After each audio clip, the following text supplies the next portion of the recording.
Alors certains acteurs jouent héros, Chuck Norris, lui, a montré au monde entier ce qu'était réellement un héros. Aujourd'hui, du coup, c'est une vidéo assez particulière, c'est une vidéo hommage. Pourquoi ? Parce que tout simplement, Chuck Norris est mort le 19 mars 2026. Avec son décès, c'est la fin d'une époque.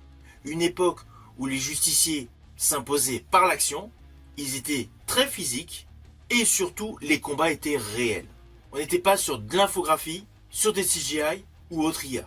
Chuck Norris est un acteur incontournable, ses punchlines ont marqué l'histoire du cinéma. Braddock, je vous préviens, attention où vous mettez les pieds.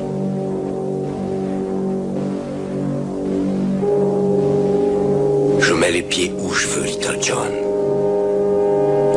Et c'est souvent dans la gueule. Et surtout, c'était l'image incontournable du bien contre le mal. C'était un acteur qui était devenu une véritable légende. Beaucoup l'ont connu grâce à la série Walker Texas Ranger, d'où la référence aujourd'hui avec le Stetson. Mais outre le fait de ce personnage emblématique télévisuel, il a une carrière monumentale. Et justement, pour comprendre cette légende, revenons au début. Alors il est né le 10 mars 1940 à Ryan, en Oklahoma. Il a une enfance très difficile avec peu de perspectives. En fait, tout s'est amélioré légèrement pour lui à partir de l'armée. Dans les années 60, en Corée, il découvre les arts martiaux et il devient champion du monde. Voilà, son statut commence à s'améliorer. Il émerge au milieu de la foule. Il devient champion du monde de karaté. Par la suite, il devient instructeur et une référence mondiale. Du coup, il est mondialement connu grâce au sport. Et là, en 72, il y a ce qu'on peut nommer un duel fondateur. Celui-ci est dans un film face à Bruce Lee dans La Fureur du Dragon. Alors l'histoire était très simple de ce film. On suivait un restaurateur menacé par la mafia qui était défendu par un combattant interprété par Bruce Lee jusqu'à un affrontement final avec justement le champion Chuck Norris qui dans ce film interprète un combattant hors pair. Alors le rôle de Colt pour Chuck Norris est devenu un rôle totalement emblématique. Ce combat au Colisée a marqué définitivement son entrée dans l'histoire du cinéma. Et s'ensuit pléthore de films et de séries. Alors dans ce qui suit, je vous parle essentiellement des films qui ont marqué ma jeunesse, qui ont marqué tout simplement tout le cours de ma vie. Car on va pas se mentir, j'étais totalement bercé par les films avec Chuck Norris. J'étais réellement un aficionados de sa filmographie. Alors oui, je le reconnais, pléthore de ces films avaient des scripts assez simples. Mais ce qui me plaisait dans les films avec Chuck Norris, c'était essentiellement la notion du bien qui combat le mal, avec toujours des combats exceptionnels. Et au fil de sa carrière, des punchlines qui se sont greffés sur pas mal de ses rôles emblématiques. J'espère donc que par la sélection de films que je vais vous présenter, cela va vous éveiller des souvenirs. Et pour ceux qui ne connaissent pas cet acteur emblématique Chuck Norris, j'espère tout simplement que ma présentation de films vous donnera envie de les découvrir. Alors, ceci dit, je tiens à le préciser, ce ne sont que quelques titres par rapport à sa filmographie qui est assez intense. Mais malgré tout, je vais vous en présenter pas mal. Alors tout d'abord, je vais vous parler du film Les Casseurs, alias Truck, alias Le Justicier des Routes, alias Driver, alias Breaker. C'est un film qui a eu pléthore de titres. Il est sorti en 1977 et on y découvre un Chuck Norris, chauffeur de poids lourd. L'histoire est assez simpliste, l'aventure d'un routier qui affronte une ville corrompue tout simplement pour retrouver son frère disparu. Ce film est attaché au registre de l'action et du road movie. S'ensuit sa période de film karaté qui a débuté en 1979. Je pense notamment à Force of One, qui suit les aventures d'un champion qui aide la police à traquer un tueur en ciblant des combattants. Dans ce film, réalisé par Paul Aaron, il a le rôle de Matt. Et il nous présente pléthore de combats de karaté. S'ensuit l'année d'après le film The Octagon, alias La Fureur du Juste, réalisé par Eric Carson. Alors le film raconte essentiellement des affrontements au cœur d'une organisation ninja, avec toujours la notion du bien et du mal. Chuck Norris y interprète le personnage Scott James. S'ensuit en 1980 un autre action movie qui a pour titre Dent pour Dent, réalisé par Steve Carver. Dans ce film, Chuck Norris interprète un policier qui démissionne pour devenir justicier. Mais un justicier pas comme les autres, car les scènes de combat usitant le karaté sont légion. Alors en 82, il y a un film qui m'a terriblement marqué. C'est un film d'horreur avec Chuck Norris. Dans sa carrière, il n'y en a pas eu des masses. Mais en 1982, il a joué dans le film Horreur dans la ville, alias Silent Rage, réalisé par Michael Miller. Sur le fond, c'est un polar. Chuck Norris enquête sur un psychopathe, mais en fait, c'est beaucoup plus compliqué que cela. Il y a un effet Frankenstein, un effet science-fiction, un effet thriller. Parmi les films interprétés par Chuck Norris, celui-ci est totalement incontournable. En 1983, il est reparti sur un style comme Dent pour Dent, sauf que là, le film se nomme Œil pour Œil. C'est de nouveau réalisé par Steve Carver, avec qui il avait tourné Dent pour Dent. Là, il interprète un policier, un Texas Ranger, qui lutte contre un réseau de trafiquants d'armes cubains. C'est un action movie dans la pure tradition du genre. Mais n'oublions pas qu'à cette époque-là, les combats étaient réels. Alors oui, il y avait pléthore de cascadeurs, mais les combats étaient réels. S'ensuit une série de films que j'affectionne particulièrement. La saga des Missing in Action. Le premier Porté disparu est sorti en 1984. Il est réalisé par Joseph Zito. Dans ce film, Chuck Norris interprète un vétéran répondant au nom de James Braddock. Le thème central est les prisonniers du Vietnam qui sont restés là-bas. Le film avait été un véritable succès, d'où en 1985, l'année suivante, la suite de ce film ayant pour titre donc Porté disparu 2, Missing in Action de The Beginning, réalisé par Lance Hull. Alors dans ce film, naturellement, Chuck Norris reprend son personnage de James Braddock, mais là, cela nous raconte des faits antérieurs au premier film. S'ensuit en 1985 un polar pur et dur, très masculin, Sale temps pour un flic, réalisé par Andrew Davis. Alors l'histoire de celui-ci est assez classique, c'est un trafic de drogue au cœur de Chicago, et le personnage interprété par Chuck Norris, Eddie Cusack, veut à tout prix l'endiguer. Mais c'est un polar qui a un petit peu moins d'action, où la trame policière est un peu plus édulcorée, avec pas mal de petits twists. La même année, il a joué dans un autre film que beaucoup considèrent comme un film un petit peu bourrin, c'est Invasion USA, réalisé par Joseph Zito, le réalisateur du premier opus de la trilogie des Portés disparus. Et dans ce film, Chuck Norris interprète le personnage Matt Hunter.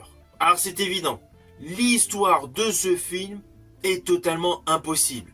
C'est vraiment un action movie pur et dur pour les fans de Chuck Norris. Pourquoi ? Parce que l'histoire a un petit côté impossible.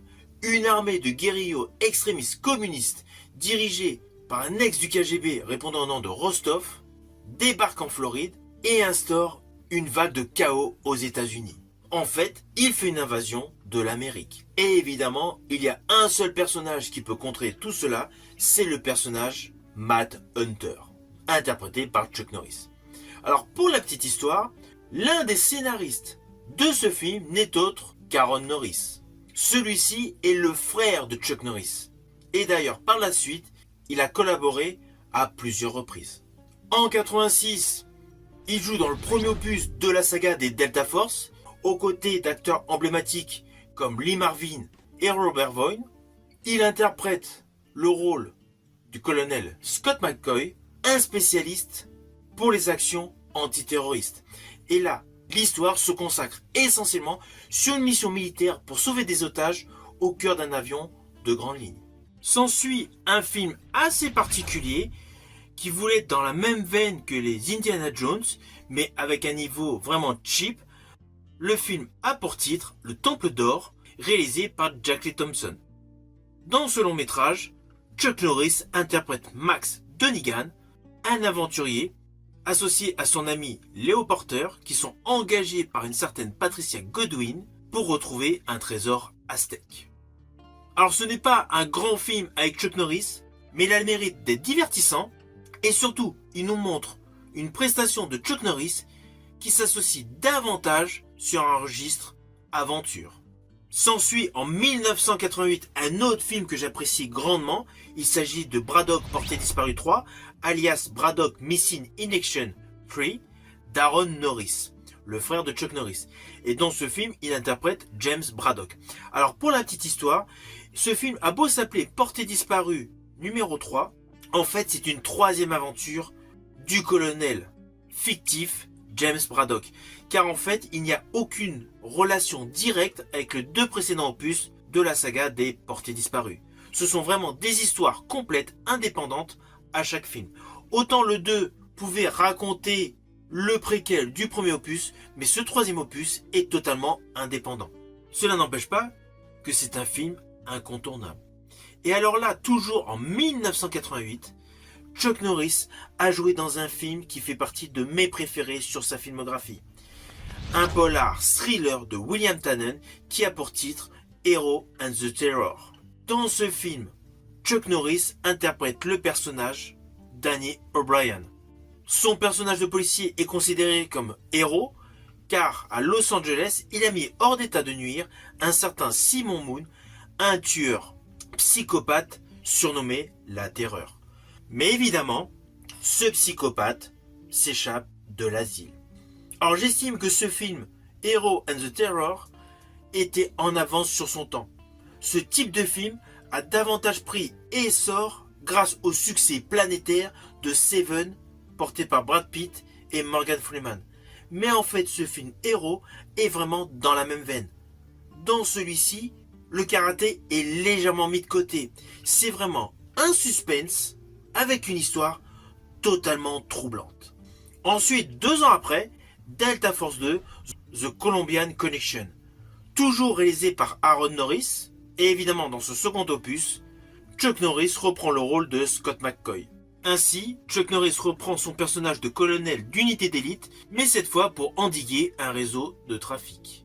1 an après est sorti L'Arme Secrète, toujours d'Aaron Norris. Alors un polar plutôt timoré, avec une histoire concentrée sur un flic new-yorkais qui doit faire face à un tueur dur et calculateur.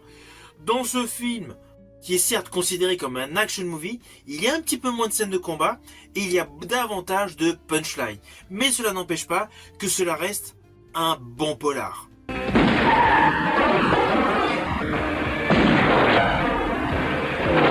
Chuck Norris dans Hitman. 1 an après, il a changé totalement de registre où il interprète son propre rôle dans le film d'Aaron Norris ayant pour titre Sidekicks. L'histoire est assez simpliste, on revoit les rôles importants de Chuck Norris mais vus par un ado. Ce film, je vous invite à le découvrir, surtout pour tous les clins d'œil à la filmographie de Chuck Norris. Mais perso, ce n'est pas un film incontournable. Chuck Norris. I can't believe that was you. Sidekicks. 2 ans après, il a joué dans un film d'horreur totalement surprenant, ayant pour titre Hellbound, dans sa version originale, en version française, Face à l'enfer. Film évidemment de nouveau réalisé par Aaron Norris, le frère de Chuck Norris, et dans ce film, en fait, Chuck Norris affronte un démon.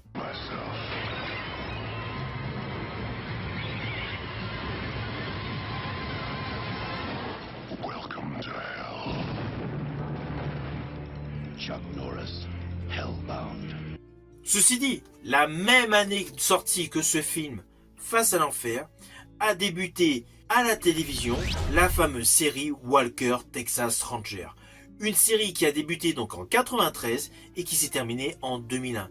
C'était le rendez-vous incontournable du dimanche en début d'après-midi sur TF1. On y suivait un ranger qui combat le crime avec discipline et honneur.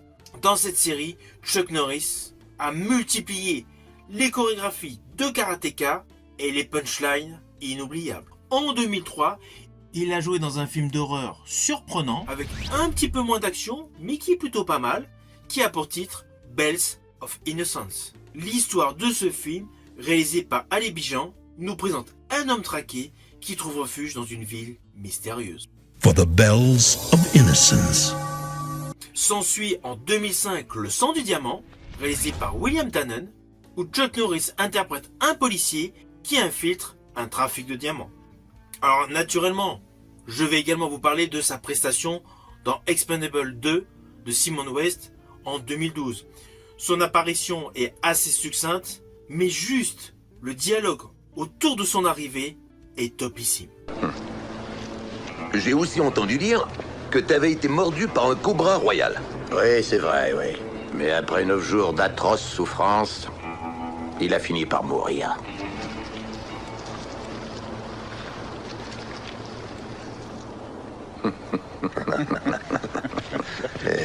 Et je finis donc cette sélection de films que j'ai voulu vous évoquer avec le fameux film de science-fiction qu'il a tourné en 2024, Agent Recon, qui nous montre une mission militaire futuriste face à une menace extraterrestre. Ce film fut son dernier rôle.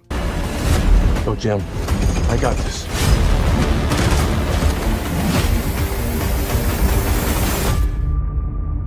Alors au final, j'espère que cette liste de films va vous hyper.